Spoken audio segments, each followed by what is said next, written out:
안녕하세요. 깡통걸입니다. 중국 전기버스를 한국에서 거의 공짜로 구입할 수 있게 되자 국내 업체들이 난리가 났습니다.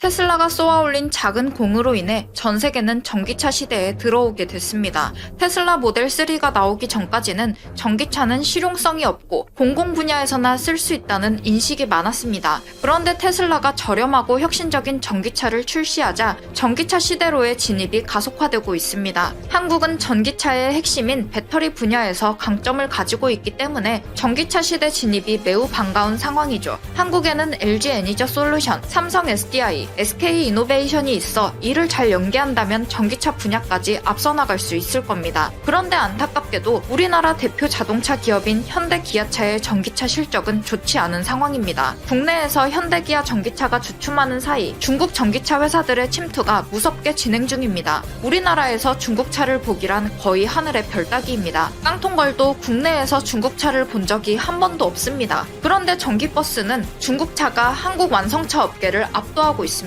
왜냐하면 중국 버스는 공짜이기 때문입니다. 국내 전기버스의 판매 가격은 약 4억에서 5억 원 정도입니다. 그리고 중국 전기버스의 수입 가격은 2억 8천에서 3억 원 선이죠. 그런데 우리나라 정부에서 주는 보조금이 1억, 저상버스에 주는 보조금 1억, 지자체 보조금 최대 1억 원으로 이를 다 합하면 약 3억 원의 보조금을 받을 수 있습니다. 중국 전기차의 수입 가격이 3억 원 정도니까 보조금 3억을 받으면 거의 공짜로 살 수 있는 겁니다. 반면 국산 전기차는 보조금 3억 원을 받아도 1억 원에서 2억 원을 더 지불해야 합니다. 버스 회사 입장에서 생각해 봤을 때 돈 1, 2천 주고 중국산을 사는 것이 1억 원 이상 더 내고 국산 전기버스를 사는 것보다 훨씬 더 이득이죠. 아무리 애국심, 국뽕이 가득한 버스 업체 사장님이어도 이 정도로 가격 차이가 크다면 중국산 전기버스를 선택할 겁니다. 중국산 전기버스가 아무리 품질이 떨어지더라도 거의 공짜인데 고장나면 버리면 땡 아닌가요? 이 소식을 접한 우리나라 네티즌들은 분노하며 세금 도둑이네, 비리 조사하자, 역적이 따로 없네. 중국은 중국에 공장 세운 LG에만 전기차 배터리 보조금 제외했다. 그러면 우리도 똑같이 중국산 배터리에 보조금을 제외해야 한다. 요즘 지방에 죄다 하이거, 황해, 포톤 등 중국 버스들임. 국산 버스가 솔직히 좌석도 많고 대규모 수송 가능한데 왜 좌석 짓불도 없고 좁아서 더럽게 불편한 중국 버스 뽑는 거임? 등의 반응을 보였습니다. 우리나라가 중국 자동차 산업을 얕잡아보는 사이에 중국은 가격 경쟁력을 앞세워 아주 은밀하게 한국 시장을 침투하고 있습니다. 그런데 더욱 심각한 문제는 최근 중국 전기차 회사들이 디자인까지 크게 발전하고 있다는 점입니다. 2019년 12월 중국 전기차 회사 니오는 니오데이를 열었습니다. 이 행사는 테슬라의 배터리데이와 비슷한 행사로 매년 니오의 신차와 신기술을 소개하는 행사입니다. 작년에 열린 니오데이에서 니오는 컨셉카 ET 프리뷰를 선보였습니다. ET 프리뷰는 니오의 첫 번째 세단 모델 컨셉카입니다. 니오는 영리하게도 지금까지 SUV 전기차 모델만 출시하고 세단 모델은 출시하지 않았습니다. 세계적으로 SUV가 인기가 높아지고 코로나로 캠핑, 차박 등 레저 활동이 늘어났기 때문입니다.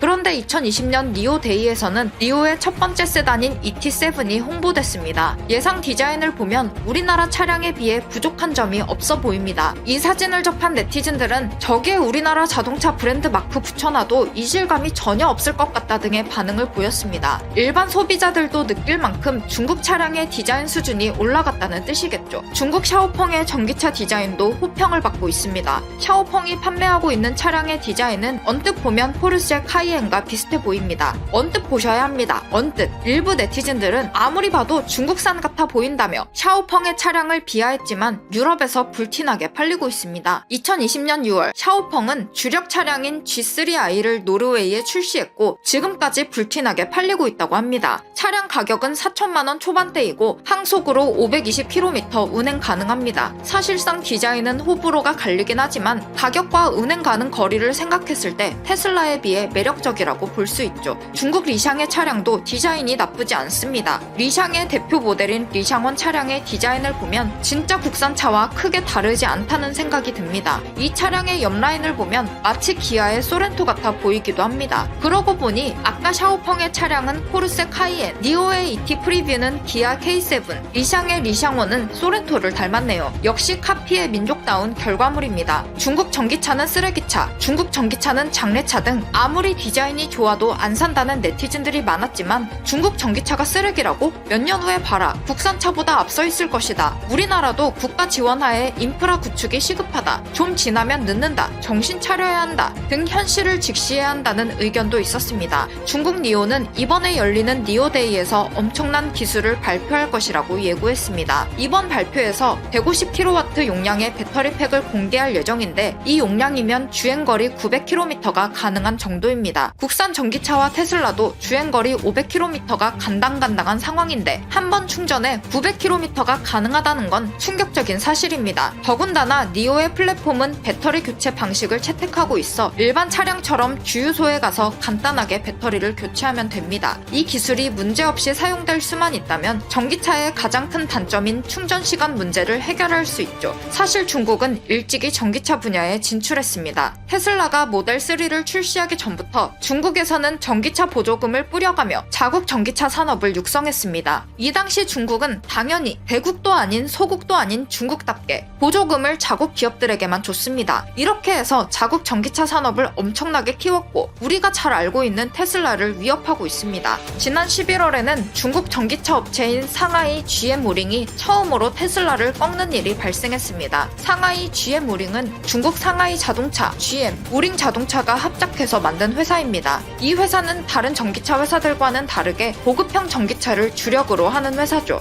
최근에 상하이 GM 모링은 경차급 전기차인 홍강 미니를 출시했는데 중국에서 엄청난 인기를 끌고 있습니다. 우선 이 차량은 480만원이라는 파격적인 가격에 출시가 됐고 디자인이 정말 귀엽게 나왔습니다. 단 주행거리가 120km밖에 안 돼 장거리용으로는 거의 불가능하고 동네에서 마실용으로 쓸 수 있는 정도입니다. 이런 단점에도 불구하고 가격적인 메리트로 인해 11월 한 달 동안 28,000대나 팔렸습니다. 같은 기간 테슬라 모델 3가 21,000대 팔린 거에 비해 7,000대나 더 팔린 겁니다. 이런 통계가 나오자 네티즌들 사이에선 중국이 내수 시장을 앞세워 세계 전기차 시장을 장악하는 것 아니냐는 우려가 나오고 있습니다. 하지만 중국에 쉽게 당할 테슬라가 아닙니다. 1월 1일 테슬라는 중국에서 2021년 모델 Y의 예약 판매를 시작했습니다. 이날 하루 만에 10만 대를 예약 판매했고 서버가 불안정해져서 사이트가 폭파됐습니다. 급기야 테슬라 중국 법인은 공식 SNS에서 제발 웹사이트에서 새로 고침 좀 그만하고 인내심을 가져라 라는 글을 올렸습니다. 서버가 정상적이었다면 하루 만에 20만 대도 거뜬했을 것으로 보입니다. 서버가 안정화된 다음 날에도 모델 Y는 잘 팔렸고 중국 시장에서 확고한 브랜드 가치를 입증했습니다. 당연히 한국 국민들은 중국 차는 거들떠도 안 보지만 중국 차가 잘 나간다는 기사가 쏟아져 나오자 우려하고 있습니다. 물론 지금은 중국 전기차가 연두부처럼 약하고 배터리가 1년만 지나도 방전된다는 조롱을 받고 있지만 전기차 시장을 중국이 선점한다면 끊임없이 유입된 돈으로 기술 개발을 해 품질까지 높일 수 있기 때문입니다. 한국도 가만히 지켜만 보고 있는 것은 아닙니다. 최근 현대는 이 GMP 플랫폼을 공개하며 본격적인 전기차 시장 진출을 위한 초석을 깔았습니다. 이 GMP 플랫폼은 말 그대로 전기차의 뼈대가 되는 플랫폼입니다. 이 플랫폼 위에 어떤 모양의 껍데기를 올리냐에 따라 세단이 될 수도 있고 SUV가 될 수도 있죠. 앞으로 현대는 이 GMP 플랫폼을 기반으로 승용차, SUV 등 다양한 차량들을 찍어낼 계획입니다. 당장 2021년 상반기에 아이오닉5 차량을 출시할 예정이죠. 아이오닉5는 콘셉카 45를 기반으로 만들어졌는데 이 콘셉카 디자인이 테슬라 사이버트럭 뺨칠 정도로 멋있어서 큰 기대가 되는 차량입니다. 최근 유출된 정보에 따르면 이 차량의 크기는 투싼과 비슷한 크기로 출시될 것이라고 합니다. 당연히 아이오닉5는 이 GMP 플랫폼을 탑재하고 있어 주행거리 550km, 최고 출력 313마력, 제로백 5.2초의 성능이 나올 것으로 예상됩니다. 더군다나 이 GMP 플랫폼의 최대 장점인 800V 충전 시스템이 탑재돼 18분 만에 80% 충전이 가능할 것으로 전해졌습니다. 즉 18분 충전에서 400km가량을 갈 수 있다는 것이고 9분 충전에 200km를 갈 수 있다는 것이죠. 이 정도면 일반 내연기관 차량이 주유소에서 기름 넣는 시간과 크게 차이가 안 나는 정도입니다. 이 기술이 스펙대로 성능만 발휘해준다면 현대차도 테슬라, 중국에 비해 뒤처지지 않는다는 생각이 듭니다. 우리나라가 반도체, 조선, 배터리 분야에서는 앞서 있으나 경쟁자들의 추격이 거센 상황입니다. 만약 현기차가 전기차 분야에서 활약해준다면 국가 경제에 큰 도움이 될 겁니다. 현기차는 말도 많고 탈도 많은 회사이지만 우리나라의 믿을만한 전기차 전기차 회사는 현기차뿐이 없다는 건 인정할 수밖에 없습니다. 앞으로 현기차가 내수에서도 인정받고 해외 시장에서도 1등하는 그날이 왔으면 좋겠습니다. 오늘 준비한 영상은 여기까지입니다.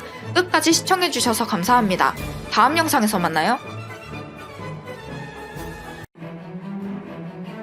이제야 사람들이 손흥민이 누군지 알아보는 것 같아서 정말 행복하다. 손흥민이 100골을 넣자 무리뉴 감독이 손흥민의 활약을 자랑스러워하며 한 말입니다. 무리뉴는 또한 손흥민이 페널티킥 없이도 프리미어리그 득점 2위에 오른 것을 칭찬하며 몇몇 선수는 페널티킥으로만 한 시즌에 10골을 넣는다고 말했습니다. 그러면서 케인을 의식하며 내가 말하는 선수는 케인은 아니다라고 말했습니다. 현재 13골로 단독 1위를 달리고 있는 살라는 그중 거의 절반인 5골을 페널티킥으로 넣었습니다. 그런데 단 한 골도 페널티킥 없이 필드골로만 11골을 넣은 손흥민이 얼마나 대단한지를 무리뉴 감독은 말해준 것입니다. 이날 페널티킥으로 10골을 달성한 케인은 10골 10도움으로 텐텐을 달성했습니다. 케인의 텐텐은 이번 시즌 유럽 5대 리그에서 최초로 나온 기록이기에 더욱 주목받았습니다. 케인도 최고의 주가를 달리면서 올여름 맨체스터 시티에서 거액으로 케인의 영입을 노린다는 보도가 이미 나온 바 있습니다. 영국 매체 스포츠바이블은 지난 1일 맨시티가 오는 여름 케인의 영입을 위해 9천만 파운드, 하나로 약 1340억 원을 준비하고 있다고 보도했습니다. 맨체스터 시티는 케인을 아구에로의 장기적인 대체자로 만들겠다는 것입니다. 그러자 토트넘에서 손흥민에 이어 해리 케인에까지 재계약 협상에 돌입했다는 보도가 나왔습니다. 이번엔 손흥민이 주급 2억 2천에서 3억으로 인상될 것으로 알려졌는데 이미 3억 원의 주급을 받는 케인은 이보다 더 올라갈 것으로 예측되고 있습니다. 한편에선 케인이 자신이 토트넘에서 최고의 주급을 받는다고 계약해서 손흥민이 아무리 인상해도 케인이 받는 3억 원을 넘지 못할 것으로 보았지만 이 또한 이번 계약으로 바뀔 수도 있는 거 아니냐는 말이 나오고 있습니다. 많은 토트넘 팬들은 손흥민의 눈부신 퍼포먼스와 팀 기여도에 비해 연봉이 저평가되어 있다고 믿고 있습니다. 한 토트넘 팬은 주급 20만 파운드는 손흥민에게 모욕이라고 말했고 또 다른 토트넘 팬은 손흥민은 딴 팀에 가면 그 돈의 2배를 받을 수 있을 것이라고 했습니다. 케인은 이번 맨체스터 시티뿐만 아니라 그동안 레알 마드리드, 유벤투스 등에서 영입을 시도한 바 있었습니다. 이렇게 B클럽에 관심을 받아온 케인은 손흥민과 함께 이번에 13골을 합작하며 더욱더 주목받고 있습니다. 현재 영국 내 분위기는 손흥민보다 케인을 더 많이 이야기하며 잉글랜드 대표팀 주장인 해리 케인의 물오른 활약에 앞으로 대표팀에서도 큰 업적을 세울 것을 기대하고 있습니다. 그런데 케인의 이런 활약에 한 축구 전문가가 영국인들에게 케인보다 손흥민이 더 중요하다는 놀라운 발언을 했습니다. 지난 4일 레스턴 빌라 출신 아그본나우가 토크스포츠를 통해 모든 사람이 케인을 이야기하지만 내가 볼 때 토트넘에서 가장 중요한 선수는 손흥민이다.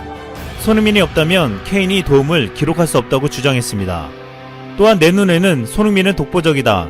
만약 토트넘이 올 시즌 트로피를 들어올리지 못한다면 손흥민에 대한 오퍼가 밀려올 것이라고 말했습니다.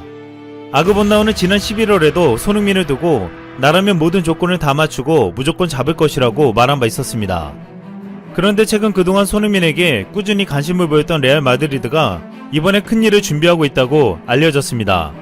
유럽 축구의 큰손 레알 마드리드는 이번 이적 시장을 40년 만에 빈손으로 마쳤습니다. 레알은 단 한 명도 영입하지 않고 하메스 로드리게스, 가레스 베일, 세르히오 레길론 등을 방출하며 이적료 수입을 얻었습니다. 그 이유는 신축구장 건설과 코로나로 인한 재정 타격이라고 했습니다. 하지만 이번 긴축 재정을 통해서 레알은 올여름부터 새로운 갈락티코를 만들려고 한다는 계획이 알려졌습니다. 갈락티코는 은하수를 뜻하는 레알의 영입 정책으로 천문학적인 돈을 들여 전세계 최고의 선수들만 대거 품어 은하수를 이루겠다는 뜻이 담겨있는 단어였습니다. 레알은 이번에 앞으로 과거에 했듯이 거물급 선수들만 영입하겠다는 것입니다. 여기는 이미 올해 킬리안 음바페를 영입하고 내년에 홀란드를 데리고 올 것이란 계획이 알려졌습니다. 그리고 여기에 예상치 못한 놀라운 소식이 더해졌습니다. 레알이 토트넘의 손흥민과 리버풀의 살라까지 영입을 노리고 있다는 것입니다. 이에 터키 출신 축구기자 에크엠 코누크가 레알이 손흥민을 영입할 것이라고 하자 영국 내에서 난리가 났습니다. 현재 레알에서 아자르에 대한 강한 불만이 터져나오며 아자르를 맨체스터 시티로 내보내고 그 자리를 손흥민으로 메꾸려 한다는 것입니다. 그러면서 해당 아자르가 달고 있는 레알 마드리드의 7번을 손흥민이 가지고 가게 될 것이라고 전망했습니다. 그리고 이 소식 하루 뒤인 3일엔 리버풀 스타 모하메드 살라 영입을 노린다는 소식을 전했습니다. 살라는 유럽 챔피언스리그 예선전에서 나이가 어린 22살의 아노드에 밀려 주장을 차지 못한 것에 대해 매우 실망했다고 했습니다. 그리고 이집트 축구 전설 모하메드 아부트리카는 살라가 레알 마드리드나 바르셀로나 선수로 지금 리버풀에서 보여주는 퍼포먼스를 보여줬다면 좀 더 발롱도르에 가까웠을 것이라고 주장하기도 했습니다. 현재 살라는 리버풀에서 행복하지 않다고 말하고 있는 것으로 알려져 앞으로 이적도 점쳐지고 있습니다. 만약 이런 소식들이 정말로 이뤄진다면 레알 마드리드의 갈락티코 3기에는 손흥민과 더불어 음바페, 살라, 홀란드가 들어가게 되는 것입니다. 이 같은 희망 섞인 예측이 현실이 되기는 쉽지 않겠지만 많은 팬들은 손흥민이 당장은 아니더라도 커리어를 끝내기 전에 레알에 들어가서 새로운 갈락티코를 구성한다면 놀라운 장면들을 보게 될 것이란 기대를 하고 있습니다. 리오 퍼디난드는 지난 2일 토트넘과 리즈의 경기를 보고 두 팀의 차이는 손흥민이 가진 퀄리티라고 극찬했습니다. 영국 매체 데일리메일도 3일 손흥민의 EPL에서 가장 효율적인 피니셔다. 손흥민이 찾아온 기회에서 가장 많은 득점을 터뜨렸다고 전했습니다. 데일리메일은 득점 기대값과 도움 기대값과 같은 측정 지표를 활용하면 어떤 선수가 찾아온 기회를 가장 잘 살렸는지 알 수 있다고 언급하며 순위를 매겼습니다. 단연 1등은 손흥민이었습니다. 손흥민의 기대 수치는 5.5골이었지만 12골을 터뜨리며 압도적인 선두를 달렸습니다. 데일리메일은 만약 손흥민이 아닌 보통의 선수였다면 5골밖에 득점하지 못했다라며 손흥민을 극찬했습니다. 토트넘에서 11경기 무득점을 하고 있는 베르바이는 이번 리즈전에서도 결정적인 기회를 살리지 못했는데 많은 팬들은 손흥민이 저 자리에 있었으면 분명히 골을 넣었을 것이라며 아쉬워했습니다. 손흥민의 맹활약에 일본 팬들도 엄지를 치켜 세웠습니다. 야후제팬에 실린 골닷컴의 기사에서 한 일본 팬은 아시아권에서 이렇게 큰 선수가 나온 것은 솔직히 대단하다고 생각한다고 하며 골 결정력이 높은 손흥민이 더 많은 슈팅을 때렸으면 좋겠다. 소니와 케인의 콤비는 최강이다. 이제 스티븐 베르바인 골만 남았다는 등 극찬이 이어졌습니다. 중국도 손흥민의 활약을 주목하며 놀라운 반응을 나타냈습니다. 중국 매체 소우닷컴은 아시아 형제 손흥민은 이날 기록은 물론 도움과 몸값도 아시아 최초이자 최고다라며 손흥민의 가치는 최고 1억 5천만 유로, 한나라 약 2천억 원까지 오를 수 있다고 전했습니다. 그러면서 손흥민은 만 28세로 앞으로 발전 여지가 많이 남아있다. 우리 중국 팬들은 부러울 수밖에 없다라고 전했습니다. 토트넘은 이번 리즈전에서 승리하며 연패의 늪에서 빠져나와 분위기를 전환했으나 팀에서는 불미스러운 일이 벌어졌습니다. 이 시국에 토트넘의 라멜라, 로세소, 레길론이 크리스마스 파티에 참여하고 코로나 양성 판정을 받아 분노를 산 것입니다. 특히 어린 레길론은 혼자 크리스마스를 보낸다고 해서 무리뉴 감독은 특별히 아기 돼지 통구이를 선물로 주기도 했는데 규정을 어기고 배신했습니다. 이 같은 어이없는 행동에 토트넘 구단과 무리뉴 감독은 분노했습니다. 그리고 많은 팬들은 바른 생활 사나이 손흥민을 더욱 주목했습니다. 온갖 유혹에도 전혀 흔들리지 않고 오로지 축구에만 전념하는 손흥민은 일부 동료들의 규정을 어기며 실망감을 줄 때 100골로 어려운 팀에 승리를 안겼습니다. 이런 손흥민을 두고 전 토트넘 감독 팀 샤우드는 손흥민은 감독들의 꿈이자 어린 선수들의 교본이 되는 선수라고 강조했습니다. 그는 무리뉴 감독 밑에서 수비까지 열심히 하는 손흥민을 보라며 토트넘 유스 선수들에게 손흥민을 본보기로 들며 이렇게 말했습니다. 그를 봐라. 슈퍼스타인데도 열심히 한다. 이제 손흥민은 아시아의 축구스타, 월드클래스를 넘어 전세계 어린 축구 선수들의 본보기가 되어가고 있습니다.